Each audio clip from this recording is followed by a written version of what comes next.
மாதம்பட்டி ரங்கராஜ் அவர்களுடைய இந்த இரண்டாவது திருமண சர்ச்சையை தொடர்ந்து இப்போ நாஞ்சல் விஜயன் அதே பிரச்சனைல சிக்கியிருக்காரு. ஆமாங்க, என்ன நடந்தது, யார் இவர் மேல கம்ப்ளைண்ட் கொடுத்துருக்காங்க, எதனால கம்ப்ளைண்ட் கொடுத்துருக்காங்க, இது எல்லாத்தையும் தான் தொடர்ந்து இந்த வீடியோல பார்க்க போறோம். அதுக்கு முன்னாடி நம்ம சினி சமூகம் சேனலை சப்ஸ்கிரைப் பண்ணாதவங்க மறக்காம சப்ஸ்கிரைப் பண்ணிட்டு பக்கத்தில் இருக்க பெல் ஐக்கானையும் மறக்காம பிரஸ் பண்ணிடுங்க. மாதம்பட்டி ரங்கராஜ் அவர்கள் ஜாய் கிறிஸ்டிலா இவங்களை ஏமாத்திட்டாரு, என்னை கர்ப்பமாக்கிட்டு யாருடே தெரியாத மாதிரி நடந்துக்கிறாரு, இப்படிலாம் அவங்க கம்ப்ளைண்ட் ரைட்ஸ் பண்ணியிருந்தாங்க.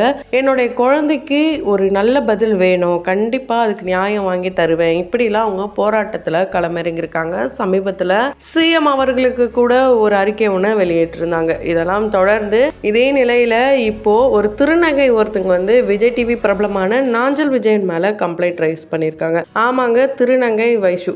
இவங்க தான் நாஞ்சல் விஜயன் மேலே கம்ப்ளைண்ட் கொடுத்துருக்காங்க. அவங்க கொடுக்கும் போதே மாதம்பட்டி ரங்கராஜ் அவர்கள் இவ்வளோ பெரிய ஒரு செலிபிரிட்டின்னு தெரியும், அவரு கையால ஒருத்தவங்க குழந்தை பெத்துக்கணும் ஆசைப்பட்டு 7 மாத கர்ப்பமாக இருக்க இந்த நிலையில அவர்கிட்ட நம்ம ஆல்ரெடி எப்படி இருந்தோமோ அதே மாதிரி இருக்கணும், அவரும் நம்ம கிட்ட ஆல்ரெடி எப்படி இருந்தாரோ அப்படியே தான் நம்ம இருக்கணும்.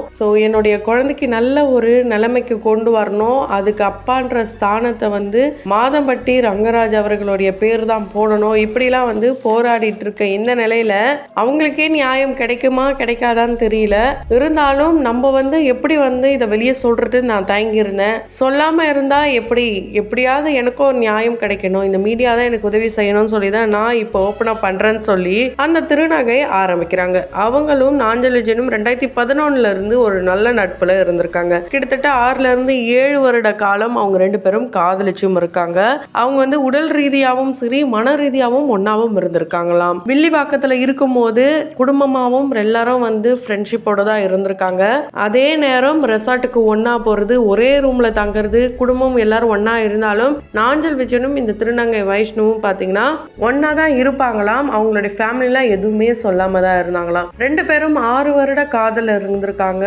அது வரைக்கும் அவங்களுடைய குடும்பத்தார் எதுவுமே சொல்லவே இல்லையாங்க. நாஞ்சல் விஜயனுக்கும் இவங்களுக்கும் ஒரு குழந்தை வேணும்னு ஆசைப்பட்டாங்களாம். அதனாலதான் நாஞ்சல் விஜயனுக்கு திருமண ஏற்பாடுகள்லாம் இவங்களே பண்ணாங்களாம். இப்போ திருமணம் ஆயிருக்க மரியா இவங்களுடைய அம்மாவும் இந்த திருநங்கையான வைஷு இவங்களும் பாத்தீங்கன்னா க்ளோஸ் ஃப்ரெண்ட்ஸா இருந்திருக்காங்க. அது மூலயமா தான் இது போல எல்லாரும் என்ன கேலி கிண்டல் பண்றாங்க, எனக்கு திருமணம் நடக்குமான்னு தெரியல, குழந்தை பிறக்குமான்னு தெரியலன்ட்டு வருத்தத்துல இருந்தாராம் நாஞ்சல் விஜயன். அதுக்கப்புறம் தான் திருமண ஏற்பாடுலாம் பண்ணி ஓகே இந்த ஃப்ரெண்ட்ஷிப் நமக்கு தெரியும், அதனால 2 பேரும் நல்ல ஒரு நட்புல தான் இருக்காங்க அப்படின்னு சொல்லி தான் திருமணத்துக்கு ஏற்பாடு பண்ணி திருமணமும் நடக்குது. திருமணத்துக்கு அப்புறம் மரியாவுடைய சுயரூபங்கள் வெளியே வந்துதான். அப்போ அவங்க 2 பேருக்கும் இருந்த அந்த நட்பை பிரிக்கணும்னு ட்ரை பண்ணாங்களா மரியா. இந்த நட்போடைய பிரிவுக்கு காரணம், அதாவது திருமணம் பண்ணிக்கணும் அப்படின்னு ஆசைப்பட்டு தான் அந்த பெண்ணை திருமணம் பண்ணி வச்சாங்களாம்.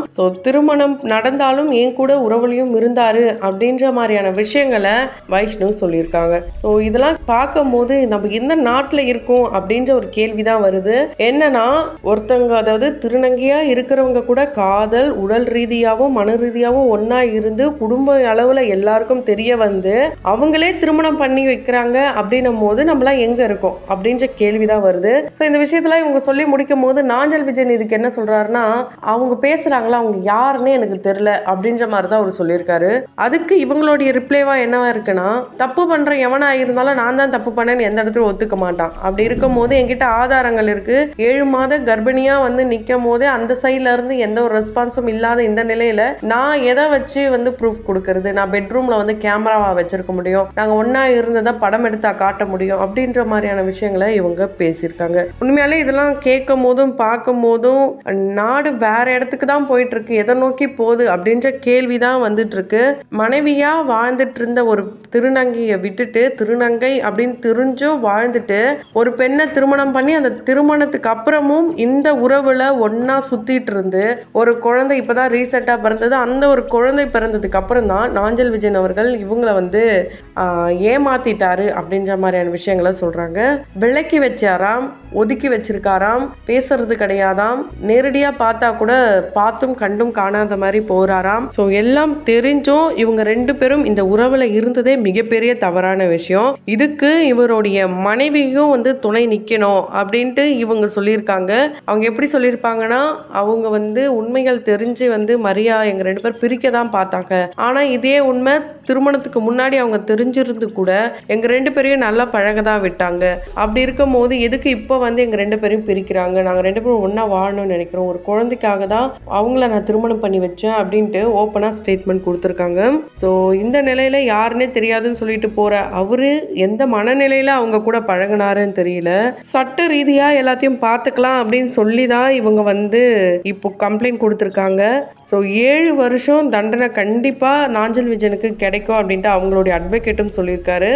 ஆல்ரெடி நாஞ்சல் விஜயன் சூர்யா தேவியோடைய கேஸில் அரெஸ்ட் ஆகி வெளியே வந்தார். இதெல்லாம் நமக்கு தெரிஞ்ச கதை தான். இப்போ திரும்பவும் இந்த கேஸில் ஒரு சிக்கி திணறிட்டு இருக்காரு.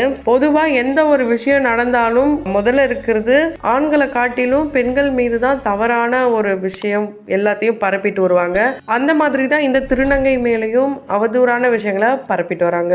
இந்த இடத்துல 2 பேருமே தான் தப்பு பண்ணியிருக்காங்க. அதாவது காதல், யாரை காதலிக்கணும், இது எல்லாமே அவருடைய பர்சனல் விஷயங்கள், பர்சனல் சாய்ஸாக இருந்தாலும் இது பப்ளிக்காக வரும்போது ஒவ்வொருத்தவங்களும் கேள்வி கேட்க தான் ஆரம்பிப்பாங்க. ஸோ இவங்க அவர் நல்லா இருக்கணும், அவர் கூட சேர்ந்து வாழணும்னு ஆசைப்பட்டு இருந்தா ஒரு குழந்தைய அடாப்ட் பண்ணி இவங்க 2 பேரும் திருமணம் பண்ணி நல்லா வாழ்ந்துட்டு போகலாம். ஏன்னா இப்போ காதலிச்சு நாங்கள் திருமணம் பண்ணோம், இப்படி தான் வாழ்ந்துட்டு இருக்கோம், இப்படிலாம் நிறைய ஜோடிகளை வந்து இன்டர்வியூ எடுக்கிறத பார்த்துட்டு இருக்கோம்.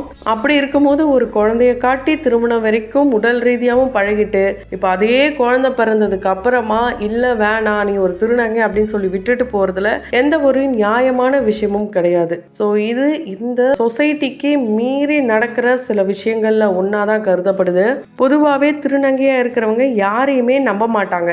ஆனா இவரை நம்பி இத்தனை வருட காலம் இருந்திருக்காரு. ஸோ அதனால திருமணம் பண்ணி வைக்கலாம் அப்படின்னு சொல்லி தான் ஏற்பாடுகள் பண்ணியிருக்காங்க. அந்த நம்பிக்கையே இவர் வந்து உடைக்கிற வகையில தான் இந்த மாதிரியான விஷயங்கள் பண்ணியிருக்காரு. ஸோ இந்த இடத்துல இந்த திருநங்கை பண்ணது சரியான்னு கேட்டிங்கன்னா அவங்க செஞ்சதும் தப்பு தான். இந்த இடத்துல இவங்க செஞ்சது சரி, அவர் செஞ்சது சரி அப்படின்னு யாரும் சொல்ல வரல. ஆனால் ஒரு நல்ல காதல், நல்ல ஒரு புரிதலோடு இருக்கிற காதல், அவங்க நல்லா இருக்கணும், ஒருத்தவங்க நல்லா இருக்கணும்னு நினச்சா கண்டிப்பாக இப்போ இவர் வாழ்ந்துட்டு இருக்க இந்த வாழ்க்கை ரொம்ப அழகான வாழ்க்கை. ஒரு மனைவி, குழந்தை, குடும்பம் நல்லா ஜாலியாக ஒன்றா போகிறது வர்றது, இந்த மாதிரியான விஷயங்கள் பார்க்கும் போது நல்லா இருக்கு. ஸோ இப்படியே இருந்துட்டு போட்டோம், அவர் அவங்க கூடயே இருக்கட்டும்ன்ட்டு விட்டு கொடுத்து போறது தான் ஒரு நல்ல காதலுக்கான ஒரு அழகு. ஆனா இந்த இடத்துல இவங்க என்னுடைய 3 லட்சம் ரூபாய் கூட நான் அவர்கிட்ட கொடுத்து வச்சுட்டு பண ரீதியாகவும் இங்க பேசியிருக்காங்க. ஸோ இது எந்த அளவுக்கு போக போகுதுன்னு தெரியல.